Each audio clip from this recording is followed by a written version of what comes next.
And I remember when I came back from Australia, she looked up to me and she said, you know, your father doesn't have 2 sons and a daughter, he has 3 sons. That's so an even insult. in that, yes. If a boy comes, by the time he's 8, 10, they would put him to work. If a girl comes, you have to protect her and you have to get her married and all these issues. So it is more an economic bias in people's mind. They're afraid, if I have 2, 3 girls, I'm finished. This is the kind of feeling that the poorer segments of the society have. And this entire dowry system, which was done for the well-being of the woman, so that when she gets married and goes, she gets a portion of the father's wealth. That's the idea of the dowry. People are always talking about Sita, Draupadi, Parvati, this, that, because we still remember them as prominent. If you have to remember somebody after 5,000 years, they must have been significant, isn't it? How do you basically change this societal attitude? I mean, what is your message, say, for the men in the audience? Shouldn't you think that the men also have to change their attitude, whether they are a husband, a father, a son, you know, or whatever? I mean, shouldn't they be sort of, playing their role in bringing about gender equity? I would rather talk to the ladies.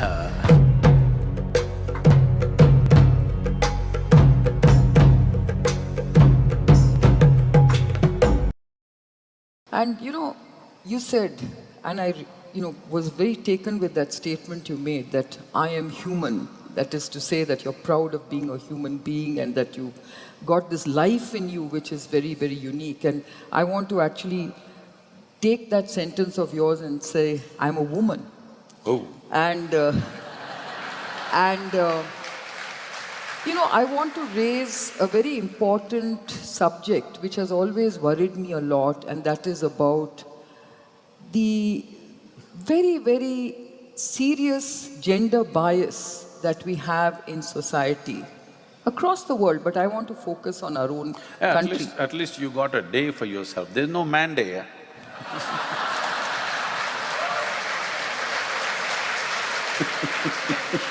Well, I just want to say that, let me tell you that as a woman, I'm very proud to be a woman in this country, but I think I know what this gender bias is about.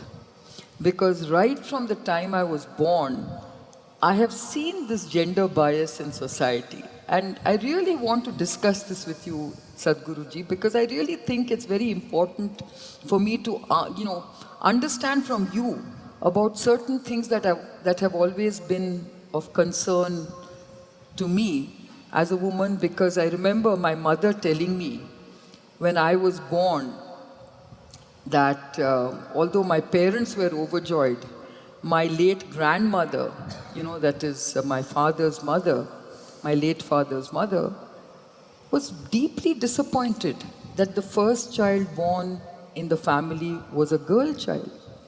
And my mother told me that she didn't even come and visit me for a whole day. And yet, my grandmother, as I grew up, started respecting me and, admiring me for some of the things I was doing. And I remember when I came back from Australia, she looked up to me and she said, your father doesn't have 2 sons and a daughter, he has 3 sons. That's an insult. Even in that, yes. So even in that, even though I was achieving, so much, she still saw that strength in me as being a male, as being a man in a sort of woman's body kind of thing. So I just feel that this problem that we have in society is real. I mean, let's not, hide away from the fact that in Indian society, much as we want to basically try and behave as if there is gender equity, there isn't. There is a lot of gender bias. I know that, we are a strange society. On one hand, we of course, revere goddesses, as very powerful goddesses, whether it is they're good. not here with us. Yes, and yet, we have wisdom and wealth as female icons, We have Durga, Kali as, powerful symbols of, powerful iconic symbols. And yet, on earth, we don't pay that same respect to women. We do, not just Durga and Kali, we also almost nearly worship the film stars. We only have problem with the ladies who are around us. No, but why do we have that problem with the ladies around us? Why do we have that bias, Is it an insecurity? What is it?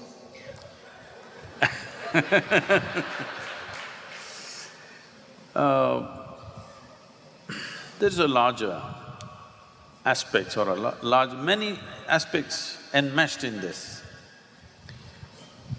If you don't mind me taking a few minutes on this one. Please take all the time. Whatever I say, all the ladies, you must listen to me carefully. I'm not biased. But we should not ignore realities in the sense. See, we are doing a fundamental mistake in this, that is, we are trying to equate a man and a woman in the physical world. It's a wrong way to go. Because in the physical world, male is definitely stronger physically. The leveling of the playing field is happening not because of evolution of attitudes and perceptions, no, only because of technology. Because, let us say, I'm in Coimbatore 1,000 years ago, not today. You want to come, most probably you won't come, the man in your house will come. You will not come simply because variety of problems are there on the way. So only the man traveled, only the man did things outside. It is not that women did nothing, they did the most significant thing, that they gave birth to us. I don't see how it is less significant than earning a few rupees. How is it less significant that somebody who gave birth to me is less significant than somebody who earned a few bucks for me? How is it less significant? I don't understand. Because we are driving the entire world today only from the perspective of the economic engine. Economic engine or economics as we know it is just a glorified version of just providing for ourselves. That's all it is. We've glorified it in such a way that that's the only thing that matters. Today if you say, a big man in Bangalore city, I wouldn't dare say a big woman, okay? If you say a big man, it's not because he's got big brains, we call him a big man. Not because he has a big heart, we call him a big man. Not because he has enormous wisdom, we call him a big man. He's got a big pocket. I'm saying our perspective has become like this. The simple act of providing for ourselves and those around us has been glorified to a point. Providing has always been the activity of the male. But making life beautiful, making life meaningful, bringing sense to life has always been the act of the feminine. But unfortunately, we are creating a society where there is no value for anything that is feminine. And now you're expecting a woman to succeed. The only way is she has to do this all the time, just like a man. She can do it, but she doesn't have the same amount of muscle. That doesn't make us inferior, that doesn't make somebody else superior, that's not the point. The point is, we have created a very skewed playing field. Now you're wanting to succeed on that playing field which is not designed for you. I'm saying we need to redesign the society so that both masculine and feminine have equal roles to play. Today, the role for the… I'm not talking about male-female, I'm talking about masculine and feminine. The role for the feminine in the making of our society is so minimal. that we think we can do without it. No, it must be equal, only then life will be beautiful. Otherwise, you will work your life out without knowing why the hell you're doing what you're doing. That's what is happening. So as a woman, as the feminine, as a manifestation of feminine, I'm saying, what is more significant in our life than our birth, I'm asking? How's anything more significant? The only more significant thing if you live a bad life is your death. The most significant aspect of our life is our birth. In this aspect, our mothers or the women had 90% role and maybe 10% for the man's role. I don't know what's the percentage, but you know, you're a bio. But now we are starting to create a world where it is all about masculine activity and women are supposed to succeed in that. Obviously, it'll be torturous. No, but I think, Guruji, if you think about it, in the knowledge economy, it's not about, That's what I'm saying, brain, that is brawn. changing. It's That about is changing brains, now right? because of technology. Yes. Because the brawn is becoming less and less significant, now women are beginning to play their role. But this is only in the last 2 generations. For 2 generations, I think they've done very well. And we must understand this in the rural areas of this country, and I would like to change this. It is not just in India, it is in the human societies, it's like this. The discrimination is there. It may be on the surface they've leveled it out because of development, of technology, of conveniences, that women are playing equal role in many places. So, we don't have to… Fundamentally what I'm saying is, a society has to take care of one thing, that a woman cannot be physically harmed, okay? Rest, I think she will fend for herself. There is no need to make it overtly nice for her, she will fend for herself. Only thing is, physically, because she is more vulnerable than a man, every society should establish that physical threat for her is not there. Rest of it, I think she will handle it, she's equipped to handle it, I believe. But Sadhguruji, if you think about what is happening in our country, even in what you call as a evolving society or civilization, you can see that, there is still that huge focus on a male child. I mean, even our government is trying to incentivize families to have girl children, which is, okay, a very laudable thing, but then until it comes from within, that a girl child is as important and as joyous as a male child, you are not going to be able to get away from these skewed gender populations that we have in different parts of the country. It is creating even more serious problems in societies.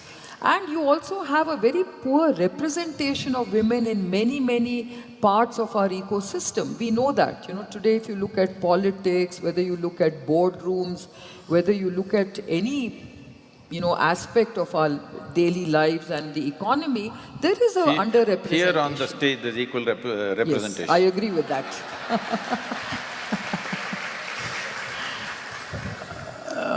We must understand this. We have been an agricultural society for a very long time, and we still are.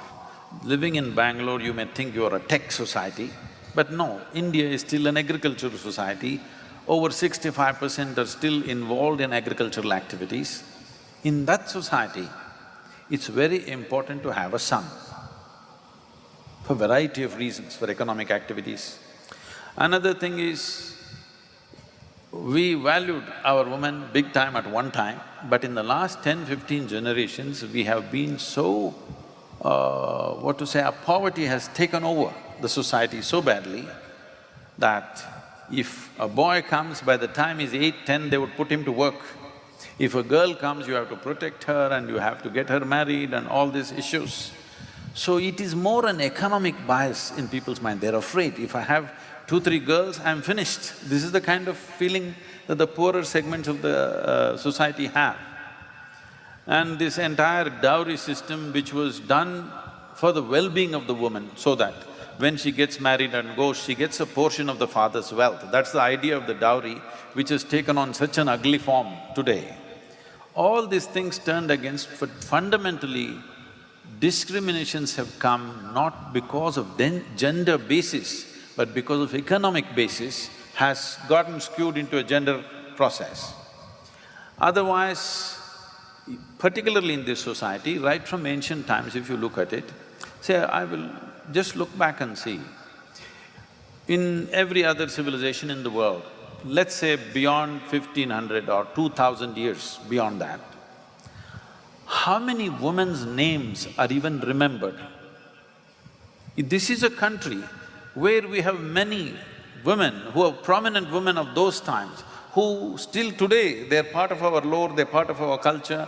People are always talking about Sita, Draupadi, Parvati, this, that, because we still remember them as prominent. If you have to remember somebody after 5,000 years, they must have been significant, isn't it? Yeah, but I think, Sadhguruji, what I wanted to say was, I completely agree with you that if you look at the agrarian society, which actually constitutes a large part of our country, I can accept what you're saying. But my major concern is about our society. Why is it that we are still so biased? And the question I want to ask you is, how do you basically change this societal attitude? What does your message say for the men in the audience? Shouldn't you think that the men also have to change their attitude, whether they are a husband, a father, a son, or whatever? Shouldn't they be sort of, playing their role in bringing about gender equity? I would rather talk to the ladies. Okay. What would you say to the ladies? Because one thing that women have to remember is, we must understand this, that society, a social process is need-based. Because different people have different needs, that is how people come together and make a society, and somewhere we form rules how to fulfill our needs without encroaching upon somebody else. So, the uniqueness of being feminine should not be lost. In trying to be successful, don't become like men, because men are desperately trying to find meaning in their life.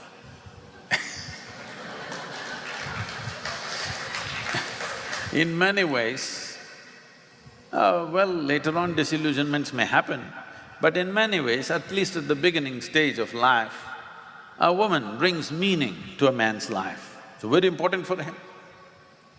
I'm saying, don't give up the fundamental strength of who you are in trying to succeed in another world. The playing field itself is changing, and it will change further. As we already went through this, from a very physical world, we are moving into a cerebral world. As we move into the cerebral world, there is no need to fight for gender equality stuff. It will anyway happen, it'll find its own way. But we must understand this moving away from the physical world is only 50 years old. That's all it is. For 50 years, hasn't tremendous change happened? Has it not happened? It's happened. So, this will anyway happen. Only thing is, right now, I feel the only thing that we need to strictly enforce is, she should have the same opportunities in terms of education. Only education. Don't worry about the jobs and business and stuff, that will happen. Only in terms of access to knowledge and training, she has as much access as a man has. Another thing is, because she's physically vulnerable, every society has to have absolute laws that her physical safety is well taken care of. Rest, don't worry, it will happen. Well said.